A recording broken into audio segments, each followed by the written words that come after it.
Joshua 17:11 through 13. So it came about when Moses held his hand up that Israel prevailed. And when he let his hand down, Amalek prevailed. But Moses' hands were heavy.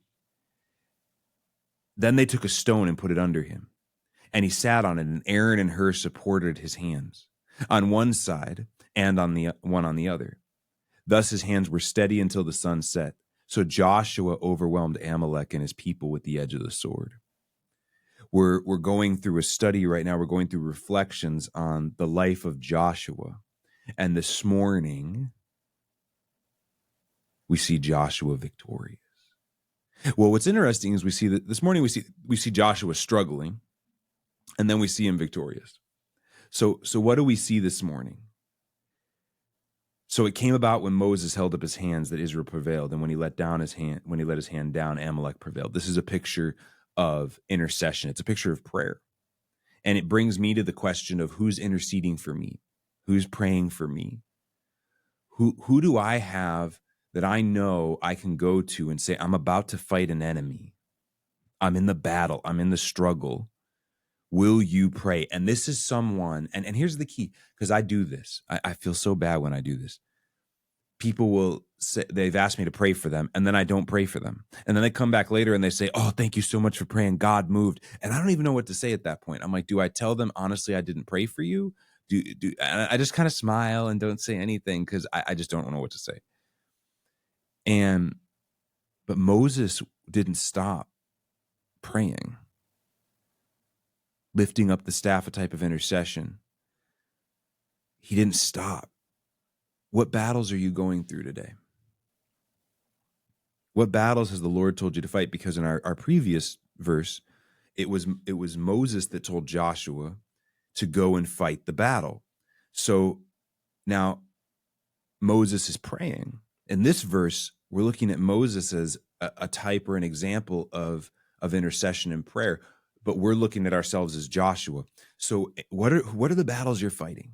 I've mentioned this before. Some of my battles are I struggle with sexual immorality. I struggle with gluttony. Other of my struggles, I talk way too much. Might be why I'm doing a podcast. I don't know.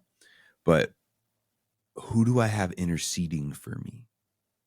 Who do I have that's going before God and that's asking for provision and support and power? Who do I have that is rebuking the enemy with me? Who do I have that is crying out to God and seeking deliverance? Who do I have that is bearing the burden with me and who I know isn't going to put those hands down until they are so tired that they can't lift them up anymore? And then they're going to reach out to a couple other folks and say, I'm praying for this. I'm praying for Caleb right now. It's a heavy battle. Will you pray with me?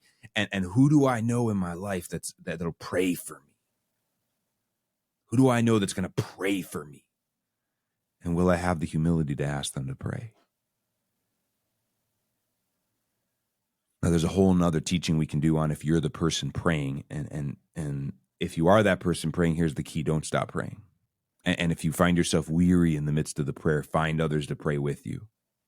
Grab a couple people and say, hey, I'm praying for Joe. I'm praying for John. I'm praying for Jane. And I am just, it's a heavy battle. It's a struggle. This is a long battle. And I need prayer support. I need people praying with me. Will you pray with me? And we see a 3-man team here praying: Moses, Aaron, and Hur. And why are they praying? They're praying so that Joshua can win. And here's what's interesting. Here's why if we're going to be Joshua, Joshua means Yoshua, which that's really Jesus' name. In the Hebrew, his name wasn't Jesus. His name was Yoshua. Jesus is the Latinization of Joshua. Then they took a stone and put it under him, and he sat on it. Going back to the top. So it came about when Moses held up his hand, Israel prevailed. And when he let his hand down, Amalek prevailed. What does that mean? It means that Joshua's in the fight. Joshua's battling the enemy. Joshua's trying to have victory, but there's a spiritual component that's needed for victory. Do I recognize that I can't just win by my own strength, by my own prayers, that I need help? Do I recognize that I need people to come in beside me, with me, to support me? I'm thinking to myself right now, man, I need to sit down and I need to go through all my sins with my wife, because she's up, she's praying. I need to go through all my sins with my wife and be like, here's the areas I need you to pray, and here's how and however the Lord leads you, but here's the areas I need to pray. And then I've got a couple other friends that I need to reach out to and be like, here's what I need for. I can think of one guy in particular who that I need to be like, okay, dude, here's where I'm failing. Are you willing to be an Aaron? Are you willing to be a Moses, Aaron, and her? Because I need a prayer team, because I need victory. I need like serious victory in these areas, and I need people to stand with me. But it takes humility, because it takes me to go to those people, and I don't like doing it, even with my wife. The best question she can ever ask me is why are you struggling right now? And it's just like, oh, I don't want to talk about that. But I'm thinking that Joshua had prayer support. There was something spiritual happening. There was a spiritual battle. I don't want to downplay the physical battle, because if Joshua doesn't go out and fight, you can't win the battle. If Moses doesn't lift up his hands, you can't win the battle. Both are necessary. And so this morning, there's two lessons for us. The first is, if we're going to be Joshua and we're going to go fight the enemy and we're going to have victory, we got to have prayer support. Who's your prayer support this morning? Or do I think I can handle it on my own? Do I not need other people to pray for me? That's a dangerous spot to be. I've been there. God, can I just handle it on my own? That's a dangerous place to be, because we weren't meant to do this alone. We weren't meant to fight the battles alone. We weren't meant to be alone. God didn't put us alone. We saw last time, if you've been listening to us, that Moses commanded Joshua to go fight Amalek, but that means Joshua is part of a team. Moses tells Joshua, choose men for us and go. What does that mean? First of all, Moses and Joshua are a team. Now Joshua is going to build a team. We call it an army. Now he's going to build a team, and that team's going to go out and they're going to fight Amalek. Every step of the way, we see Joshua as part of a team. We'll study this in a later devotion, but what we see is that when Moses goes to die, Joshua tells, now go before Eleazar and he will consult for God for you. What is he doing? Moses is establishing a new team, a new core team for Joshua. He's saying, Joshua, before it was you and me. Now it's you and Eleazar. We've got to be part of a team if we're going to have victory. We've got, because, and maybe this is just me thinking, one of the most dangerous things that can ever happen to me in my Christian life is me fight a battle on my own and think I've won, and the devil's just backed off because he wants me to be prideful and think I won. There's a book called The Screwtape Letters by C.H. Spurgeon. It's a great book. It's kind of a hard read, because the concept of the book is that it's an elder demon named Screwtape writing to his demon nephew Wormwood. Now, are there nephews in the demonic kingdom? I don't know. It's a fictional book. But the idea is Lewis is talking about the ways by which men are tempted. And at one point, Screwtape is writing to Wormwood, and he says, just get him to be prideful. Pride is the most dangerous of all sins, because it's the only sin that circles back on himself and causes the man to look at himself. Yes, tempt the man, but then let him have victory. As long as he comes back and says, look at what I did, you've got him and you own him. We've got to be in teams. First of all, I've got to be on a team with Jesus. I've got to be on a team with Jesus and the Holy Spirit and the Father. But then he gave me a body. He doesn't want us to be alone. I've got to be on a team if I'm going to have victory. What else do we learn? Then they took a stone and put it under him, and he sat on it. And Aaron and Hur supported his hands, one on one side and one on the other.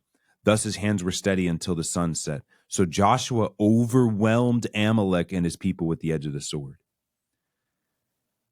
So we say, thus his hands were steady until the sun set. That meant Joshua kept fighting till the end of the day.